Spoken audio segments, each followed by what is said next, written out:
subsidiaria, si pudiera elegir. En realidad, solidaridad y subsidiariedad son dos conceptos distintos. Claro, por eso. La subsidiariedad tiene que ver con que yo no puedo avanzar patrimonialmente contra una persona sin primero haber exigido el cumplimiento al obligado principal. Esa es la subsidiariedad. ¿Sí? Que no es lo mismo que la excusión. La excusión es, primero tengo que acreditar la insolvencia del obligado principal para después avanzar con el tercero. La subsidiariedad simplemente significa ejecuto o intimo de pago al deudor y si este no cumple, bueno, entonces puedo avanzar contra el tercero. Esa es la diferencia entre exclusión y subsidiariedad. La Acá estamos solidaridad sobre... tiene que ver con el alcance de la responsabilidad.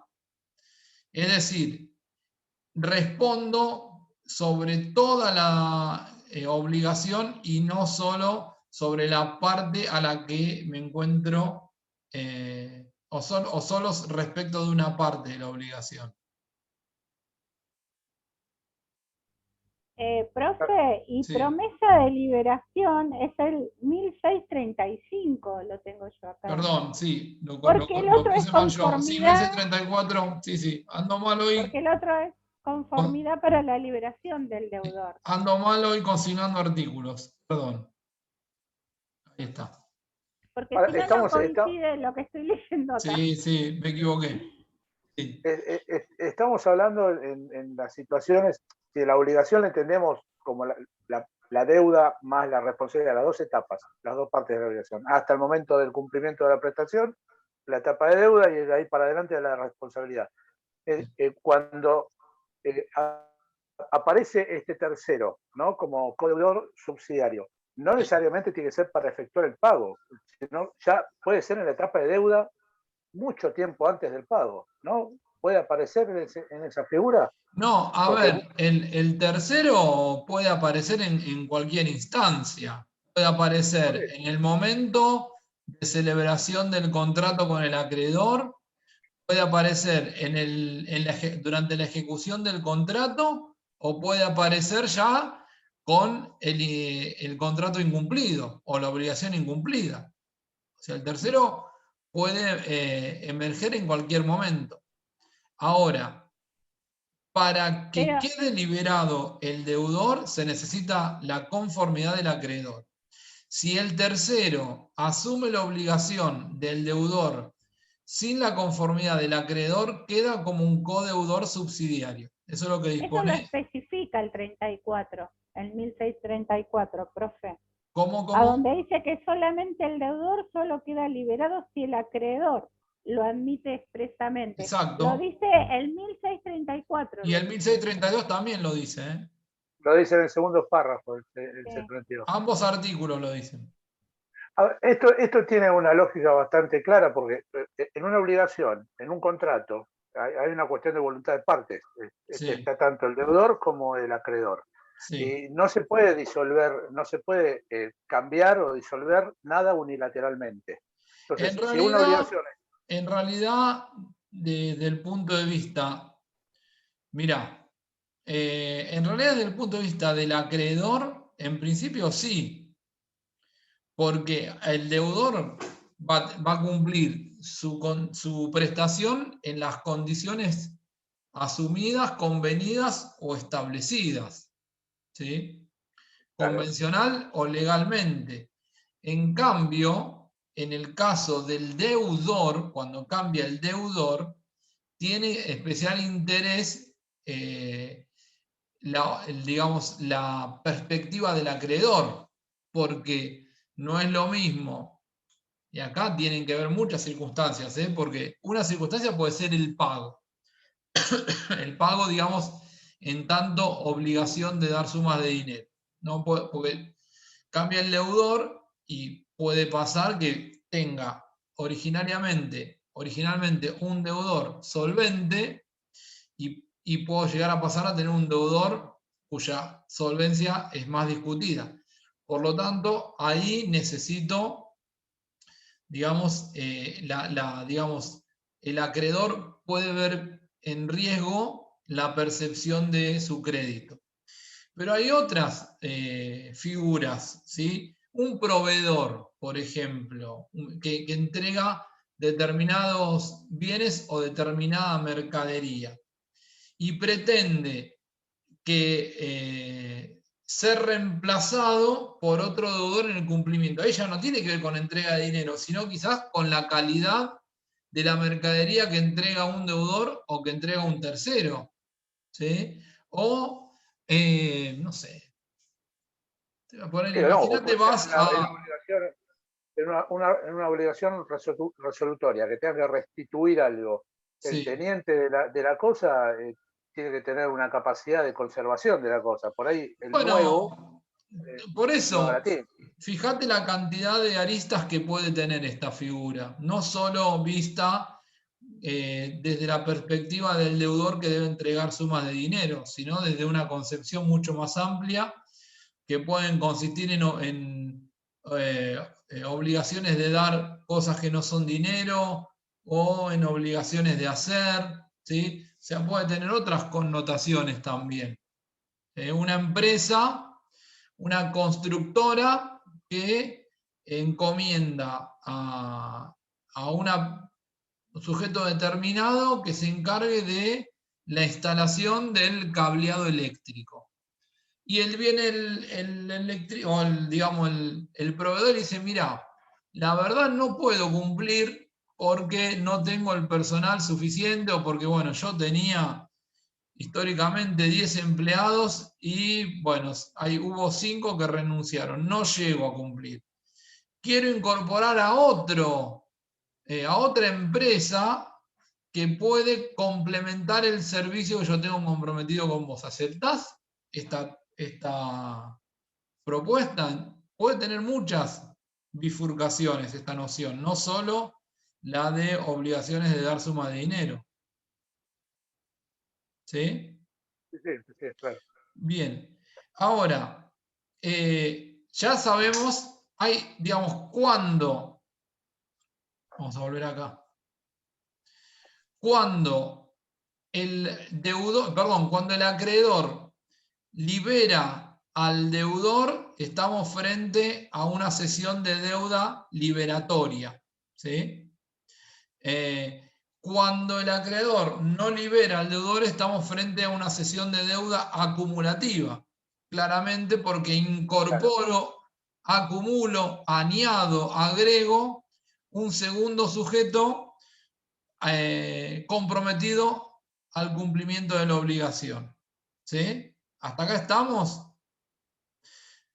Ahora, con la segunda figura, ¿qué efectos produce la acumulación de otro tercero que asume la obligación? Bueno, en realidad ningún efecto. Son los mismos efectos que tenía el acuerdo o la obligación original del deudor con relación al acreedor, con la diferencia que ahora esa misma obligación primitiva, el acreedor la extiende a un segundo obligado. ¿Sí? ¿Hasta acá estamos? Sí, Ahora, respecto a esto, Martín, nos había quedado la pregunta de antes. sí, decime. Justamente íbamos a este punto. Sí. El acreedor, ¿cuándo se da el caso de que el acreedor libere al deudor? Si no le conviene. Si lo que más le conviene es tener dos deudores para tener dos de donde cobrarse, no uno. Pues, Bueno, a ver, los negocios en el derecho privado pueden ser múltiples y te diría, digamos, no lo pensemos solo desde la contratación entre dos personas humanas en el ámbito, digamos, doméstico, ¿sí? Sino pensalo en términos, por ejemplo, de contrataciones o de acuerdos o de negociaciones entre grupos económicos, acuerdos en el ámbito de entidades financieras, ¿sí? Acuerdos sí, en el ámbito de las pymes. Hay un montón de alternativas frente a esto. el deudor, en algunos casos, podría llegar a ser un banco respecto de un particular, ¿sí? O sea, hay multiplicidad de situaciones posibles. Si nos vamos, si lo vamos a encasillar dentro de una relación, digamos, de la que uno piensa entre dos personas humanas con un contenido económicamente, digamos, bajo y económicamente bajo, y sí, es muy probable que no se perciba esta situación como posible, pero hay otras situaciones en las relaciones que pueden hacer que juegue, digamos, de distinta manera, ¿sí? Hay muchos negocios en los que puede tener su impacto. ¿Es el caso de las cuentas que venden los bancos, por ejemplo, de morosos, que las venden y hay Entre estudios tuvimos otras, por que ejemplo. compran paquetes de deuda y los ejecutan? Sí, bueno, ahí lo estás pensando otra vez a la inversa, como lo había dicho Orlando, lo estás pensando como una cesión de créditos, no como una cesión de deuda. Es Claro, distinto. sí, sí, es Acá verdad, lo es que verdad. cuesta entender la figura porque no nos estamos posicionando en el acreedor, sino en el deudor. ¿Sí? Ahora, si estuviésemos frente a una cesión de deuda liberatoria, bueno, tenemos que pensar en los efectos que genera esta cesión de deuda. El primero y más importante es que el deudor primitivo queda liberado y que el tercero es el que asume las obligaciones frente al acreedor, ¿sí? Y que cuenta a su vez con las facultades que el deudor tendría también para exigir respecto del acreedor, ¿sí? Es decir, si por ejemplo existiese la posibilidad de plantear una ineficacia de esa obligación o por ejemplo una prescripción liberatoria de la obligación, el tercero también la puede invocar, ¿sí? Hay dos cuestiones que se distinguen en doctrina, que tiene que ver con los accesorios de la obligación. Es decir, cuando esa obligación estaba, por ejemplo, garantizada con un derecho real de hipoteca o con un derecho real de prenda, ¿sí? O cuando un fiador aseguraba el cumplimiento de la obligación del deudor primitivo. Estos accesorios de la obligación pasan, o mejor dicho, subsisten luego de la cesión de deuda. No, no subsisten. No subsisten, exactamente, salvo conformidad de las personas que afianzaron con derechos reales o personalmente el cumplimiento de la obligación, ¿sí? Si estos terceros prestan conformidad, digamos, se mantiene el accesorio que tenía la obligación. ¿Sí? ¿Hasta acá estamos? Sí, sí. Ahora, Sí, sí. ¿qué pasa cuando el deudor primitivo había garantizado el cumplimiento de la obligación con una hipoteca? Es decir, acá el accesorio no lo puso como garantía un tercero, sino que fue el propio deudor primitivo el que garantizó el cumplimiento de una obligación de la cual ahora queda liberado con un derecho real de garantía. ¿Subsiste o se extingue?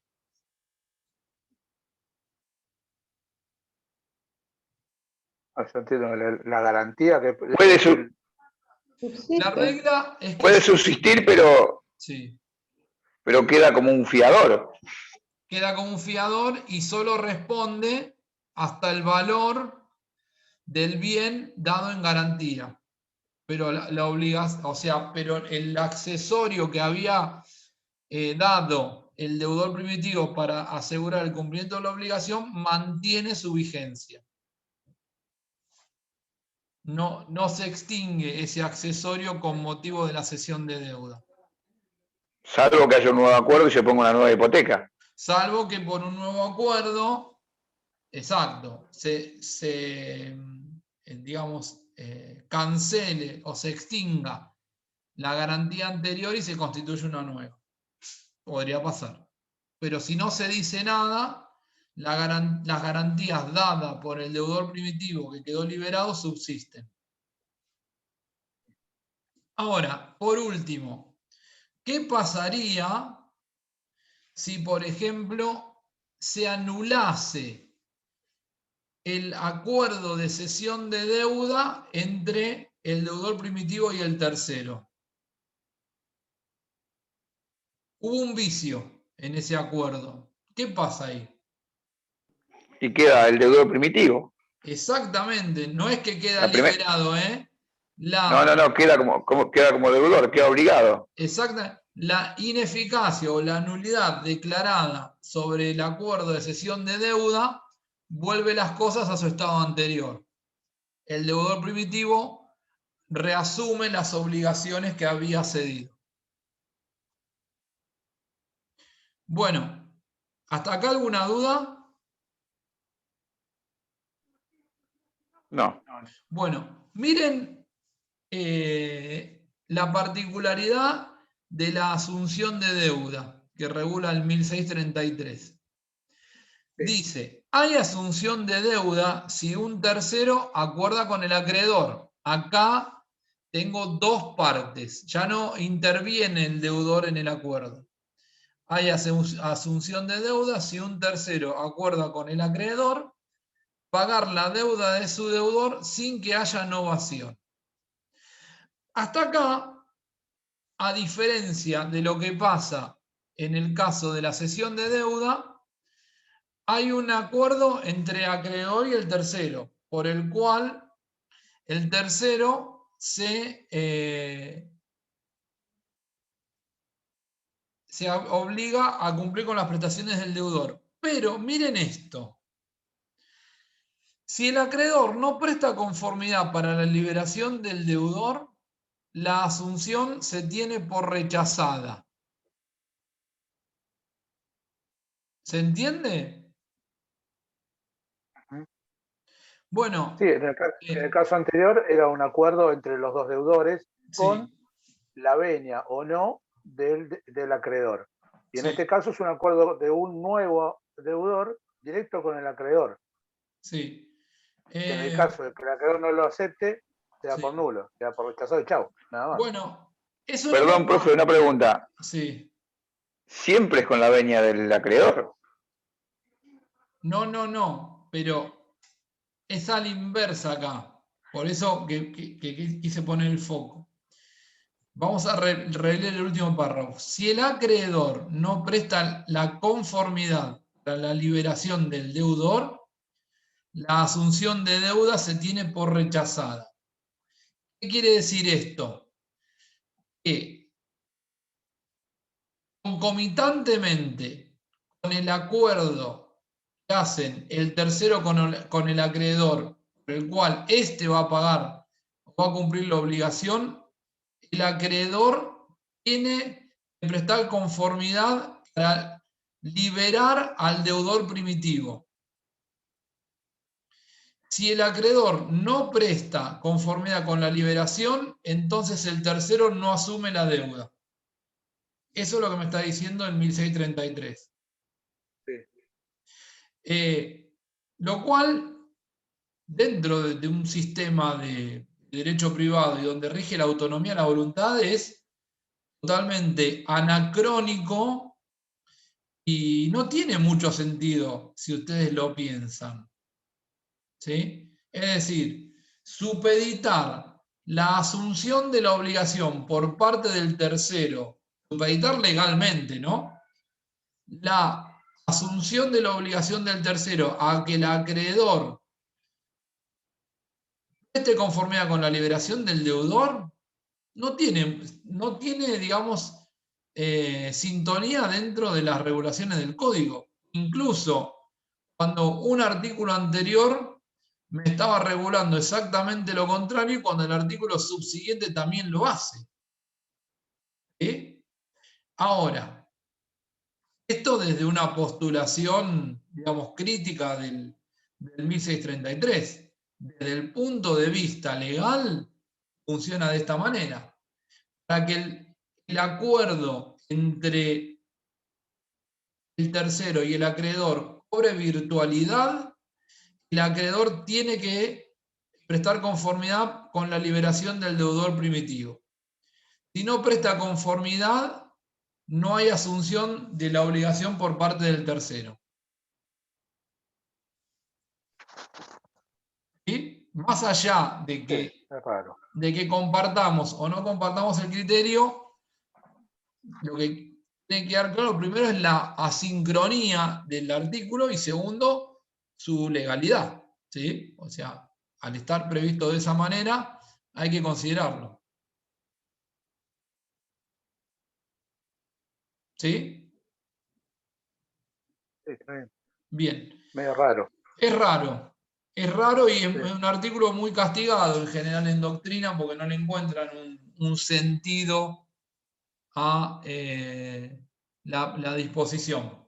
Pero bueno, está regulado de esa manera y tampoco es un artículo que pueda ser cuestionado por su constitucionalidad, ¿no? Más allá de su reproche en términos de, digamos, de coherencia. Pero el artículo está ahí, al momento de suscribirlo, tiene un sentido en el hecho y tiene sus consecuencias, porque si el si el acreedor no presta conformidad, el tercero no queda obligado a cumplir con la prestación. Claro. Sí, dice eso, claramente. Sí. Bien. Por eso yo les ponía, el código no permite la coexistencia del deudor con el tercero que se obliga. Bueno, y nos queda el último supuesto, que es la promesa de liberación. El 1635, como muy bien me corrigió, creo que fue Norma, dice, hay promesa de liberación si el tercero se obliga frente al deudor a cumplir la deuda en su lugar. Esta promesa solo vincula al tercero con el deudor, excepto que haya sido pactada como estipulación a favor de tercero.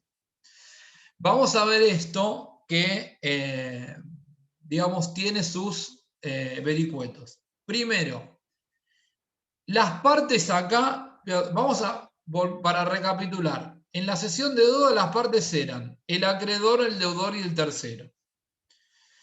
En la asunción de deuda las partes eran el acreedor y el tercero. Y en la promesa de liberación las partes son el deudor y el tercero. ¿Sí? ¿Qué quiere decir esto? Que el acreedor no tiene injerencia en este acuerdo y no puede invocar ese acuerdo ni así tampoco lo puede invocar el tercero frente al acreedor. Es un acuerdo entre deudor y tercero, nada más. Vamos a llevar, no libera al deudor para nada. no libera al deudor ni incorpora al tercero al acuerdo o a la obligación. No, por supuesto. Vamos a poner estos términos.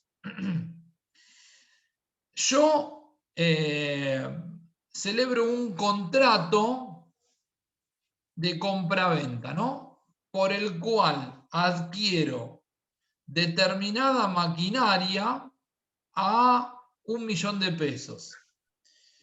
Y a su vez, que me comprometo, cuyo precio me comprometo a pagar en 10 cuotas de 100.000 pesos. ¿Sí? Y a su vez hago un contrato, podríamos llamarle de reaseguro, por el cual yo como deudor, ¿no? Acuerdo con un tercero que ese tercero va a cumplir con el pago de las cuotas cuando yo, por determinadas circunstancias, no pudiera hacerlo. ¿Sí? Ese acuerdo es solamente entre el tercero y el deudor. El acreedor no tiene nada que ver en este vínculo. Viene el vencimiento de la cuota, ¿sí? El deudor no paga. El tercero tiene que salir a cumplir esa obligación que el deudor no está pagando. Pero si el tercero no pagara, el acreedor no le puede exigir el cumplimiento de la obligación al tercero. No, claro.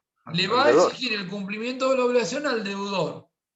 Eventualmente, lo que sí puede hacer el deudor es realizar acción, digamos, realizar, suena feo, promover una acción de cumplimiento de contrato contra el tercero en virtud del acuerdo que tenían o eventualmente daños y perjuicios por incumplimiento. ¿Se entiende?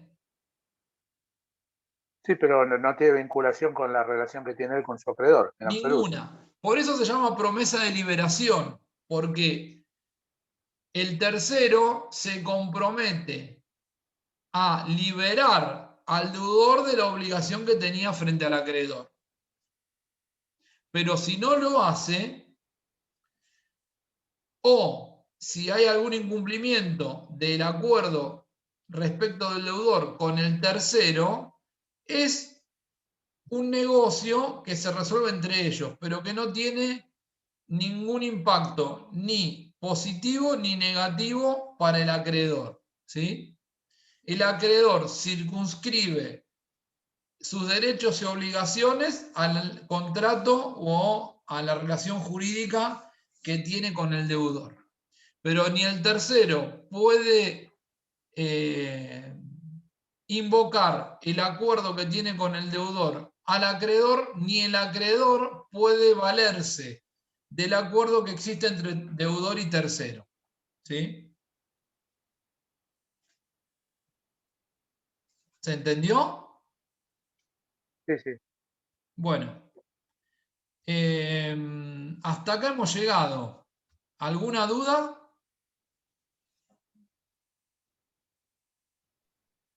La semana que viene traemos las dudas, profe. Bueno, y sí, porque vamos a repasar. Voy a subir los videos después, si quieren, véanlos de nuevo. Y nos quedó, que lo vamos a ver en 10 minutos el próximo martes, sesión de posición contractual, que no es muy largo, y ya arrancamos con el próximo tema, que en este momento no lo estaría recordando. Y una cuestión más, esperen que ya vamos a dejar de grabar. Una cuestión más